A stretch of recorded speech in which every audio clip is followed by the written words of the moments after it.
दोस्तों एसएससी ज्ञान में आप सभी का स्वागत है। आज हम इस वीडियो में एसएससी एमटीएस 2023 के जो भी एग्ज़ाम हुए थे उनके जीएस के प्रश्नों को इस वीडियो में लेकर आए हैं। तो देखते हैं 17 मई 2023 को जो एग्ज़ाम हुआ था उसके तीनों शिफ्टों के जीएस के प्रश्नों को किस टाइप के और कहां से प्रश्न पूछे गए थे एग्ज़ाम में। तो जिन भाइयों बहनों का आगे शिफ्टों में एग्ज़ाम लगा हुआ है इस वर्ष वो एक बार एसएससी एमटीएस 2023 के सारे वीडियो ज़रूर देखें, जिससे आप सभी को किस टाइप का और कैसे एग्ज़ाम में प्रश्न पूछे जाते हैं आइडिया लग जाएगा। और काफ़ी प्रश्न जो है प्रीवियस ईयर से एग्ज़ाम में रिपीट भी हो रहे हैं, तो उन प्रश्नों की भी तैयारी हो जाएगी। तो बढ़ते हैं अपने प्रथम शिफ्ट के प्रश्नों की ओर, देखते हैं कैसे प्रश्न आए हुए थे। पहला प्रश्न पूछा गया था, भारत में अभियंता दिवस किसकी स्मृति में मनाया जाता है। तो इसका राइट आंसर था डॉक्टर एम विश्वेश्वरैया की स्मृति में मनाया जाता है।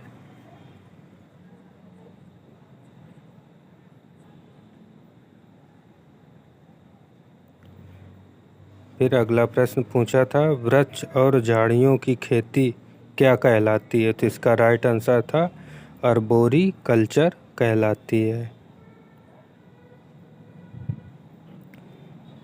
अगला प्रश्न करंट से था, करंट 2022 से प्रश्न है, तो इनको पढ़ने का इस समय कोई औचित्य नहीं क्योंकि 2024 चल रहा है और करंट के प्रश्न उसी वर्ष से पूछे जाते हैं ज़्यादातर। फिर अगला प्रश्न पूछा था, कथक नृत्य का राष्ट्रीय संस्थान कहाँ पर स्थित है।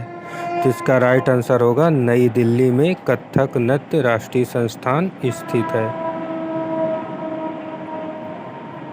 फिर अगला प्रश्न था, भारत ने टोक्यो ओलंपिक 2020 में कुल कितने पदक जीते थे। तो इसका राइट आंसर था 7 पदक जीते थे, जिसमें से एक स्वर्ण पदक था जो नीरज चोपड़ा ने जेवलिंग थ्रो में जीता हुआ था। फिर अगला प्रश्न पूछा था, सक्रिय नलियों द्वारा पौधों को जल देने की तकनीकी जो सीधे उनकी जड़ों तक जल पहुंचाती है क्या कहलाती है। तो इसको कहते हैं ड्रिप सिंचाई।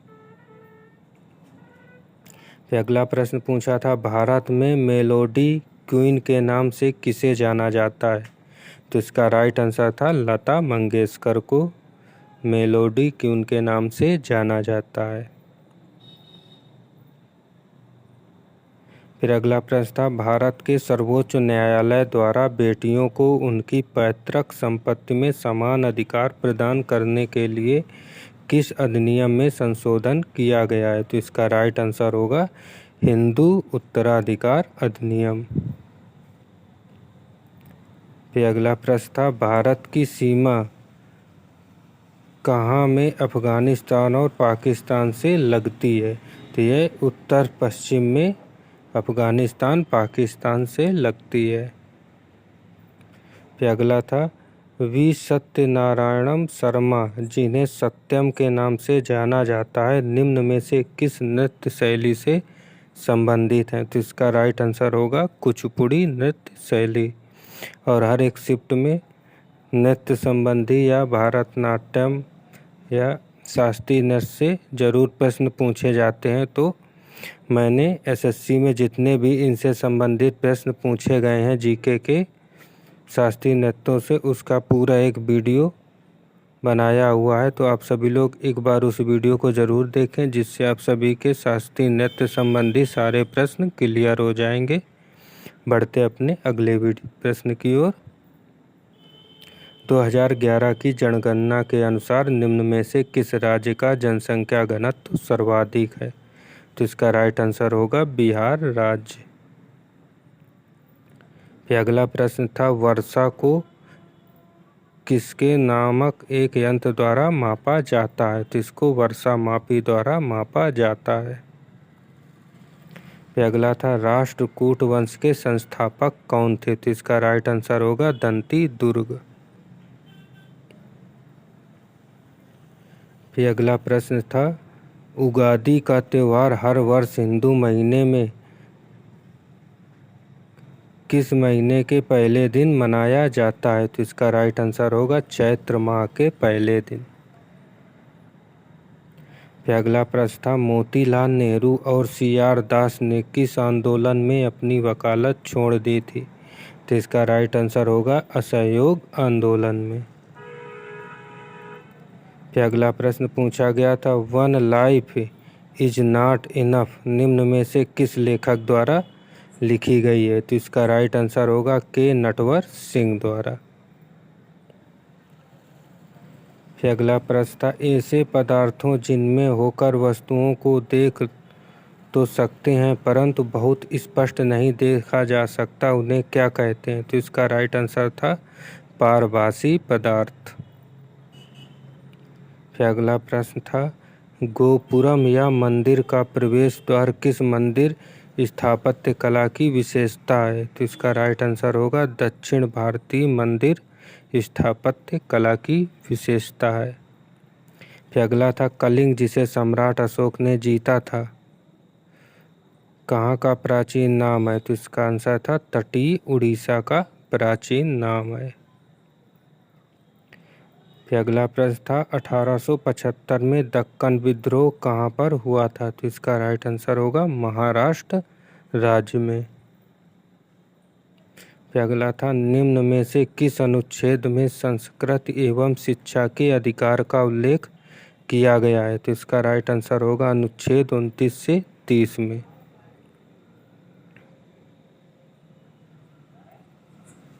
फिर अगला प्रश्न था, डूरंड कप की स्थापना शिमला में किस वर्ष की गई थी? तो इसका राइट आंसर था 1888 में। फिर अगला प्रश्न, किस बल के कारण पौने उत्तरी गोलार्ध में दाहिने ओर तथा दक्षिणी गोलार्ध में बाईं ओर विक्षेपित हो जाती हैं? तो इसका राइट आंसर होगा कोरियालिस बल के कारण। फिर शिफ्ट का अंतिम प्रश्न, केंद्र सरकार की पहल योजना किससे संबंधित थी? तो इसका राइट आंसर था LPG सब्सिडी से। तो ये थे फर्स्ट शिफ्ट के 25 प्रश्न। अब बढ़ते हैं अपने सेकंड शिफ्ट के प्रश्नों की ओर। और वीडियो पसंद आ रहा हो तो वीडियो को लाइक और ज़्यादा से ज़्यादा शेयर करें, जिससे जिन भी बच्चों का एग्ज़ाम लगा उन सभी तक यह वीडियो पहुंच सके और आप सभी लोग एग्ज़ाम से पहले एक बार प्रीवियस ईयर के GS के प्रश्नों का रिवीजन कर सकें। पहला प्रश्न पूछा गया है, 6 दिवसीय खजुराहो नृत्य उत्सव निम्न में से किस राज्य में मनाया जाता है? तो इसका राइट आंसर होगा मध्य प्रदेश राज्य में। फिर अगला प्रश्न था, कुमारी कमला को 1970 में पद्म भूषण से सम्मानित किया गया था। वह नृत्य की किस परंपरा की एक श्रेष्ठ कलाकार है? तो इसका राइट आंसर था वजूबुर की एक प्रसिद्ध कलाकार है। फिर अगला था, मार्डेका कप निम्न में से किस खेल से संबंधित है? तो इसका राइट आंसर होगा फुटबॉल खेल से। फिर अगला था, निम्न में से किसने जयपुर में हवा महल का निर्माण करवाया था? तो इसका राइट आंसर होगा महाराजा सवाई प्रताप सिंह ने। फिर अगला था, निम्नलिखित में से किस शासक ने देवपुत्र की उपाधि धारण की थी? तो इसका राइट आंसर होगा कुषाण वंश के शासकों ने। फिर अगला था, वधावन बंदरगाह कहाँ पर स्थित है? तो इसका राइट आंसर होगा महाराष्ट्र में। फिर अगला था, फिजियोलॉजी या मेडिसिन में 2022 का नोबेल पुरस्कार किसको दिया गया है? तो इसका राइट आंसर होगा स्वंते पाबो को। अगला था, निम्न में से कौन सा भारतीय दर्शन के 6 पद्धतियों का हिस्सा नहीं है? तो इसका राइट आंसर होगा द्रविड़। फिर अगला था, इंडिया एट रिस्क निम्नलिखित में से किस लेखक द्वारा लिखी गई है? तो इसका राइट आंसर था जसवंत सिंह द्वारा लिखी गई यह एक पुस्तक है।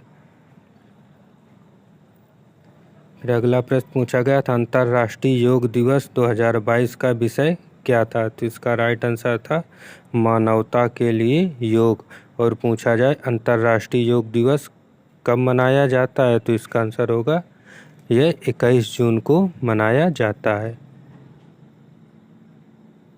फिर अगला प्रश्न था, बास्केटबॉल खेल 2 टीमों के बीच खेला जाता है जिसमें प्रत्येक टीम में खिलाड़ी होते हैं, तो इसका राइट आंसर होगा 5 खिलाड़ी प्रत्येक टीम में होते हैं। फिर अगला प्रश्न था, भारत में पहली जनगणना किस वर्ष आयोजित की गई थी, तो इसका राइट आंसर होगा 1872 में पहली जनगणना की गई थी। फिर अगला प्रश्न होगा, श्री दीपक मजूमदार को किस वर्ष का संगीत नाटक अकादमी पुरस्कार मिला था, तो इसका राइट आंसर होगा 2018 में इनको नाटक अकादमी पुरस्कार दिया गया था। फिर अगला था, किस नियम के अनुसार किसी विद्युत धारा द्वारा उत्पन्न ऊष्मा चालक के प्रतिरोध धारा के वर्ग और धारा प्रवाह की समयावधि के समानुपाती होती है, तो इसका राइट आंसर होगा जूल के नियम के अनुसार। फिर अगला प्रश्न था, अन्नपूर्णा देवी किस वाद्य यंत्र का अभ्यास करने के लिए जानी जाती हैं, तो इसका राइट आंसर होगा सुरबहार के लिए यह जानी जाती है। फिर अगला प्रश्न था, निम्न में से किस अनुच्छेद में अल्पसंख्यक वर्गों को अपनी रुचि की शिक्षण संस्थाओं की स्थापना करने और संचालन करने के अधिकार का उल्लेख किया गया है, तो इसका राइट आंसर होगा अनुच्छेद 30 के तहत। फिर अगला प्रश्न था, मध्यस्थता विधेयक 2021 के अनुसार मध्यस्थता प्रक्रिया को 180 दिनों के भीतर पूरा किया जाना चाहिए, जिसे पक्षों द्वारा और कितने दिनों तक बढ़ाया जा सकता है, तो इसका राइट आंसर होगा 180 दिन या 6 महीने। फिर अगला था, कुइपर बेल्ट की कक्षा में ठीक बाहर मौजूद बर्फ की चट्टानों और धूल के पिंडों का एक छल्ला है, तो यह नेपच्यून ग्रह की कक्षा में स्थित छल्ला है। फिर अगला था, वित्त मंत्री निर्मला सीतारमण ने केंद्रीय बजट 22 पेश करते हुए कहा कि भारत की आर्थिक विकास दर मौजूदा वित्त वर्ष में कितने प्रतिशत की दर से बढ़ रही है, तो इसका राइट आंसर था 9.2% की दर से बढ़ रही है। अगला था, एक वर्ष के दौरान वायु की दिशा में ऋतु के अनुसार परिवर्तन को क्या कहा जाता है, तो इसका आंसर होगा मानसून कहा जाता है। अगला था, कंचनजुंगा जीवमंडल निचय आरक्षित क्षेत्र निम्न में से किस राज्य में स्थित है, तो इसका राइट आंसर होगा सिक्किम राज्य। फिर अगला था, मराठी समाचार पत्र केसरी के संपादक कौन थे, तो इसका राइट आंसर होगा बाल गंगाधर तिलक। फिर अगला प्रश्न, नीति आयोग के पहले राष्ट्रीय बहुआयामी गरीबी सूचकांक के अनुसार किस राज्य में गरीब लोगों की संख्या का प्रतिशत सबसे अधिक है, तो इसका राइट आंसर होगा बिहार राज्य। फिर अगला था, इल्बर्ट बिल लॉर्ड रिपन के कार्यालय के दौरान सन 1883 में भारतीय और यूरोपीय न्यायाधीशों के बीच समानता स्थापित करने के लिए पारित किया गया था, तो इसका आंसर होगा 1883 में। इस शिफ्ट का अंतिम प्रश्न, पत्ती के चपटे हरे भाग को क्या कहा जाता है, तो इसका राइट आंसर होगा फलक। तो ये थे सेकंड शिफ्ट के 25 प्रश्न। अब बढ़ते हैं अपने थर्ड शिफ्ट के प्रश्नों की ओर। और वीडियो पसंद आ रहा हो तो वीडियो को लाइक और चैनल को सब्सक्राइब ज़रूर कर लें, जिससे आप सभी तक ऐसे ही वीडियो पहुंचते रहें। पहला प्रश्न पूछा गया है, निम्न में से कौन सा वनस्पति जगत में आवृत्तिबीजियों का एक उदाहरण है? तो इसका राइट आंसर होगा टमाटर।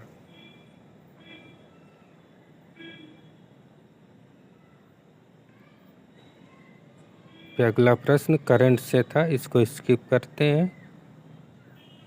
फिर था ब्रह्म सभा के संस्थापक कौन थे? तो इसका राइट आंसर होगा राजा राममोहन राय। फिर अगला था भारतीय संविधान के किस अनुच्छेद में शोषण के विरुद्ध अधिकार निहित हैं? तो इसका राइट आंसर होगा अनुच्छेद 23 और 24। फिर अगला प्रश्न था कोशिका विज्ञान का अध्ययन क्या कहलाता है? तो इसको कहते हैं कोशिकाओं का अध्ययन कोशिका विज्ञान कहलाता है, ऑप्शन थर्ड। फिर अगला था 2011 की जनगणना के अनुसार भारत में कुल जनसंख्या की दृष्टि से महाराष्ट्र किस स्थान पर है? तो इसका राइट आंसर होगा दूसरे स्थान पर। फिर अगला प्रश्न था भारत के रक्षा बलों का सर्वोच्च सेनापति कौन होता है? तो इसका राइट आंसर होगा भारत का राष्ट्रपति। फिर अगला था निम्न में से किस वर्ष 1986 में पद्म भूषण से सम्मानित किया गया था और उन्हें देवदास फिल्म के प्रसिद्ध गीत काहे छोड़ मोहे और बाजीराव मस्तानी के मोहे रंग दो लाल को कोरियोग्राफ किया था? तो ये थे बिरजू महाराज, ऑप्शन थर्ड। फिर अगला था अमरावती कला शैली किस वंश के संरक्षण में विकसित हुई थी? तो इसका आंसर होगा सातवाहन वंश। फिर अगला था हिमालय पर्वत श्रृंखला कहाँ का एक प्रकार है? तो इसका आंसर होगा वलित पर्वत का। फिर अगला था भारत ने किस वर्ष अपना 76वां स्वतंत्रता दिवस मनाया? तो इसका राइट आंसर होगा 2022 में। फिर अगला था पृथ्वी पर ज्वालामुखी विस्फोट होने पर उद्गीर्णी सामग्री सामान्यतः तरल चट्टान के रूप में निकलती है, जिसे क्या कहते हैं? तो इसका राइट आंसर होगा लावा। फिर अगला प्रश्न एक ही परमाणु से बने ऋणायन को तत्व के मूल नाम से प्रत्यय लगाकर नामित किया जाता है? तो इसका आंसर होगा आइड लगाकर नामित किया जाता है, ऑप्शन थर्ड। फिर अगला था निम्न में से कौन सा राजस्थान का एक पारंपरिक लोक नृत्य है? तो इसका राइट आंसर होगा घूमर, राजस्थान का एक लोक नृत्य है। अगला था पानीपत का तीसरा युद्ध कब हुआ था? तो इसका राइट आंसर होगा 1761 में। और पानीपत का प्रथम युद्ध हुआ था 1526 ईस्वी में और द्वितीय युद्ध हुआ था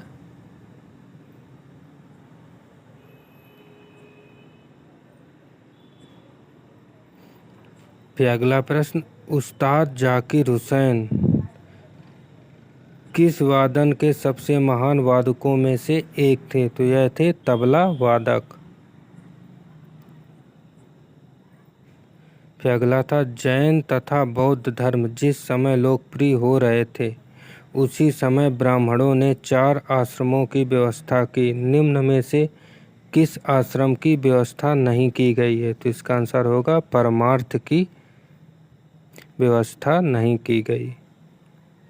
फिर अगला था निम्न में से किस मृदा को रेगर मृदा के नाम से जाना जाता है? तो इसका राइट आंसर होगा काली मृदा। फिर अगला प्रश्न था मेजर ध्यानचंद किस खेल के लिए जाने जाते थे? तो इसका राइट आंसर होगा फील्ड हॉकी। फिर अगला था केंद्र ने 2019 में संविधान के अनुच्छेद 370 को रद्द कर दिया। इस अनुच्छेद में किस राज्य की विशेष राज्य का दर्जा दिया था? तो इसका राइट आंसर होगा जम्मू और कश्मीर। अगला था 2011 की जनगणना के अनुसार भारत का जनसंख्या घनत्व कितना है? तो इसका राइट आंसर था 382 व्यक्ति प्रति वर्ग किलोमीटर।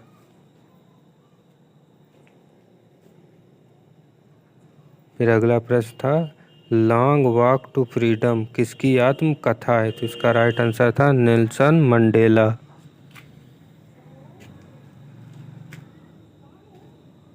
फिर अगला था 2022 के शीतकालीन ओलंपिक खेल बीजिंग में किस महीने में आयोजित किए गए थे? तो इसका राइट आंसर था फरवरी माह।